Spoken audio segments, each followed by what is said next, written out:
Hello दोस्तों, स्वागत है आपका हमारे इस YouTube चैनल पे।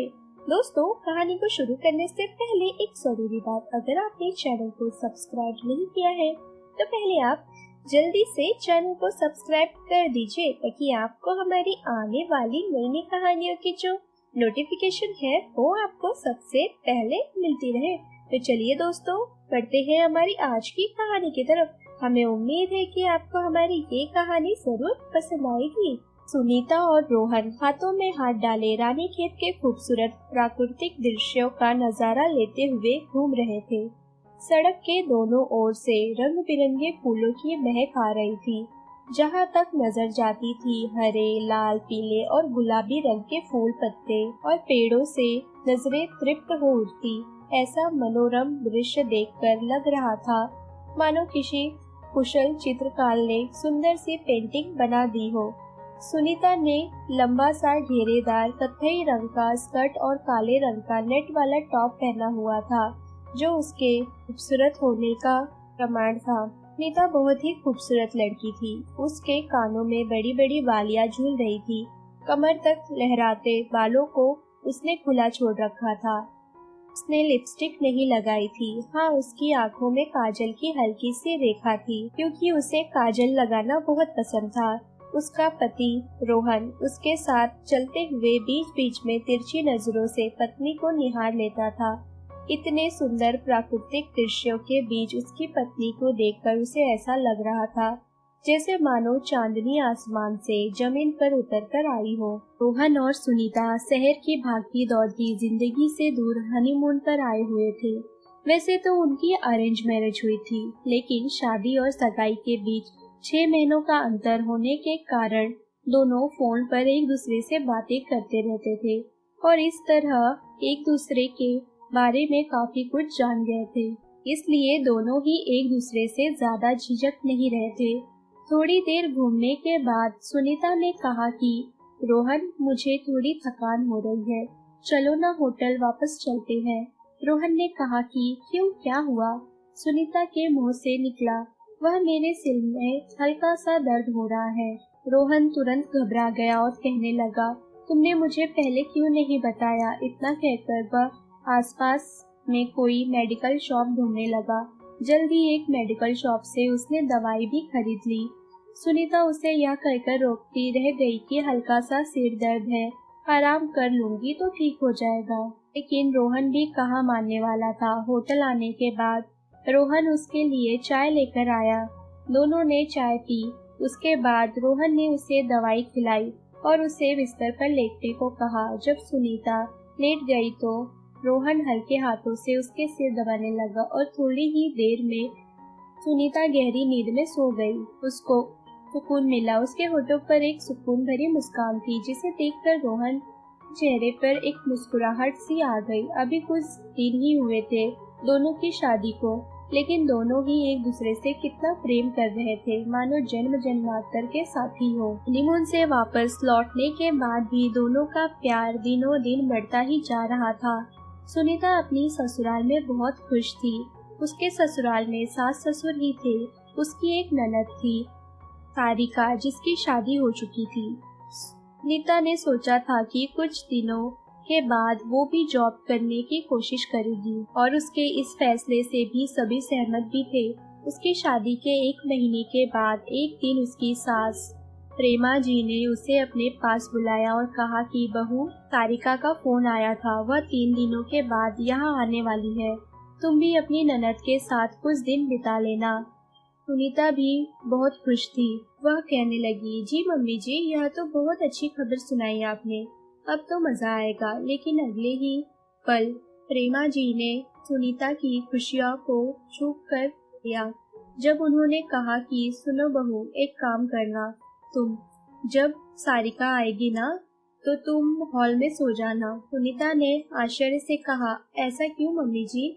प्रेमा जी बोली, देखो बहू, पहले भी जब भी कोई मेहमान आते थे तो रोहन हॉल में सो जाया करता था और उसके कमरे में ही मेहमान रहते थे। लेकिन अब तुम्हें तो पता ही है कि हमारे घर में 2 ही कमरे हैं, तो किसी के आने पर थोड़ा एडजस्टमेंट तो करना ही पड़ेगा ना। एक कमरे में मैं और सारिका सोएंगे और दूसरे में तुम्हारे ससुर जी और रोहन सो जाएंगे। अपना फैसला सुनाकर प्रेमा जी तो चली गई और सुनीता के मन में उथल पुथल मच गई। सुनीता की तो अभी नई नई शादी हुई थी और उसके सास ने फरमान भी सुना दिया था कि ननद आने वाली है तो तुम हॉल में ही सो जाना। लेकिन उन्होंने एक बार भी सुनीता से उसकी मर्जी पूछना जरूरी नहीं समझा। सुनीता को सास की बात सुनकर बहुत अजीब लग रहा था। उसके भी घर में मेहमान आते थे, लेकिन उस वक्त उसके भैया भाभी को कोई अपना कमरा छोड़ने के लिए नहीं कहता था, बल्कि परिवार के बाकी सदस्य एडजस्ट करते थे। यहाँ तो घर की नई नवेली बहू को कमरे से बाहर निकाला जा रहा था। ऐसे कैसे वह हॉल में अकेले पूरी रात सो जाती। सुनीता को कुछ भी अच्छा नहीं लग रहा था। उसने सोचा कि इस बारे में उसे रोहन से बात करनी ही होगी। शाम को रोहन ऑफिस से आया तो सुनीता ने चाय नाश्ते के बाद अकेले में उसे यह सारी बातें कही। रोहन भी कहने लगा, बात तो तुम्हारी ठीक है, लेकिन मैं माँ से यह बात कैसे कहूँ। मुझे तो बड़ी शर्म आती है। माँ क्या सोचेगी कि शादी होते ही मैं पत्नी के बिना सो भी नहीं सकता। सुनीता झुंझलाते हुए बोली, लेकिन तुम यह भी तो समझो ना कि बात वह है ही नहीं। मुझे तो दिक्कत बस इतनी है कि मुझे हॉल में सोना पड़ेगा और बात सिर्फ एक बार की नहीं है। अगर शुरुआत में ही मैंने मना नहीं किया तो यह हमेशा की आदत बन जाएगी। जब भी कोई मेहमान आएगा तो क्या घर की बहू को तुम लोग हॉल में ही सुलाओगे। पत्नी की बात सुनकर रोहन निरुस्त हो गया, लेकिन उसे इस समस्या का कोई भी हल नजर नहीं आ रहा था।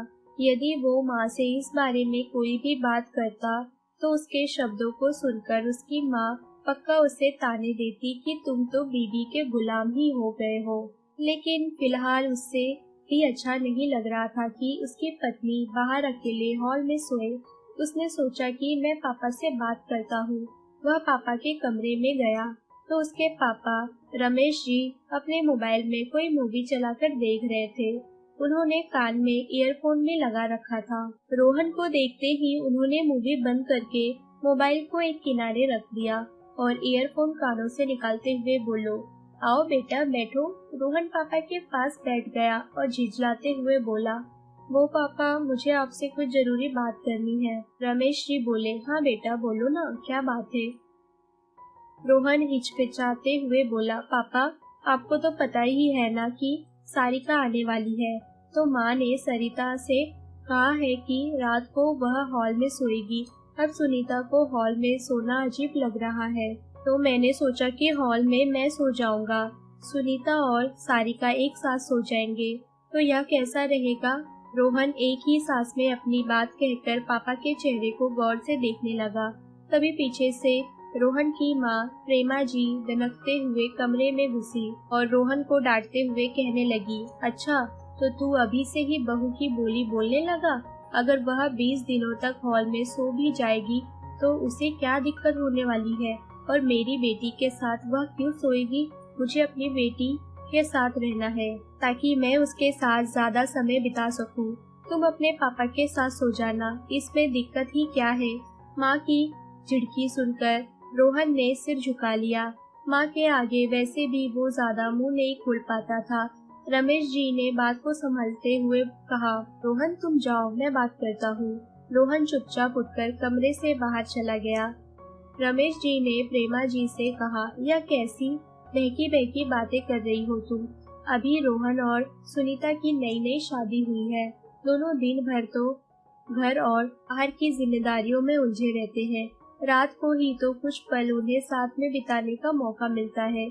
ऐसे में बहू को हॉल में सोने के लिए क्यों कह रही हो। तुम्हें अपनी बेटी के साथ वक्त बिताना है ना, उसी तरह सुनीता को भी अपने पति के साथ वक्त बिताना होगा। प्रेमा जी झुंझलाते हुए बोली, तो मैं कौन सा उसे विदेश भेज रही हूँ। इसी घर में रहेगी ना बहू। 20 दिन पति से दूर भी रह लेगी तो क्या हो जाएगा।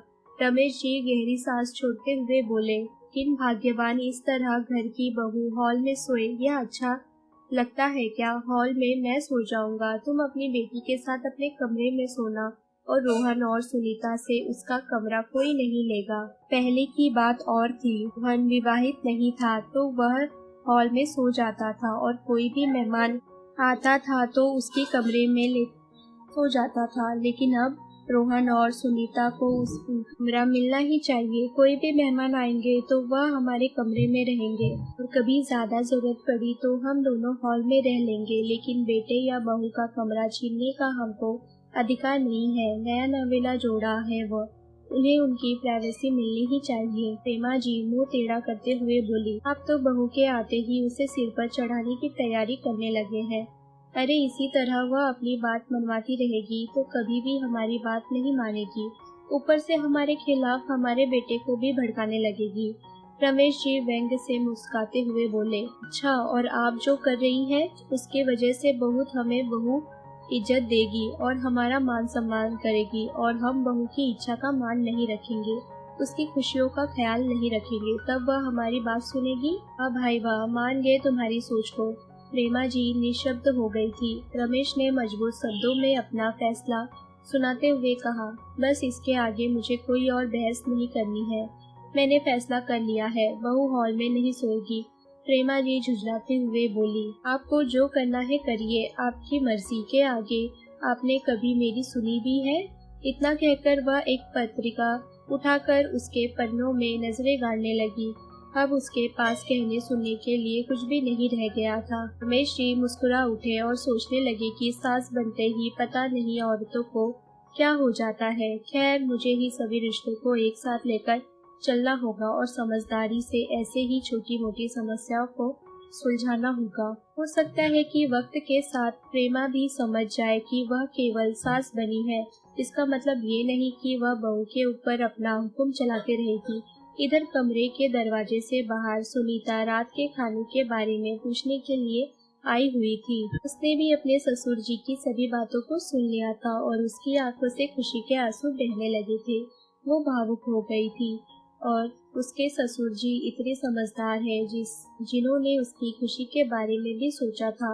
वो मन ही मन अपने ससुर जी को धन्यवाद देने लगी। आज उसकी नजरों में ससुर जी के प्रति इज्जत और भी ज्यादा बढ़ गई थी। इसके साथ ही उसे विश्वास हो गया था कि उसके ससुराल में भी एक पिता है जो हमेशा उसकी खुशियों का ख्याल रखेंगे। परिवार में जब नई बहू आती है तो वह पहले ही बहुत सारे एडजस्टमेंट करती रहती है।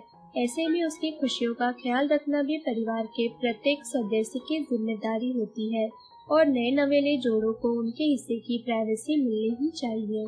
तो दोस्तों, ये थी हमारी एक छोटी सी कहानी। अगर आपको हमारी ये कहानी पसंद आई हो तो कहानी को लाइक और शेयर करना ना भूले। दोस्तों, अगर अभी भी आपने चैनल को सब्सक्राइब नहीं किया है तो पहले आप जल्दी से चैनल को सब्सक्राइब कर दीजिए, ताकि आपको हमारी आने वाली नई नई कहानियों की जो नोटिफिकेशन है वो आपको सबसे पहले मिलती रहे। तो चलिए दोस्तों, हम फिर मिलेंगे अपनी एक और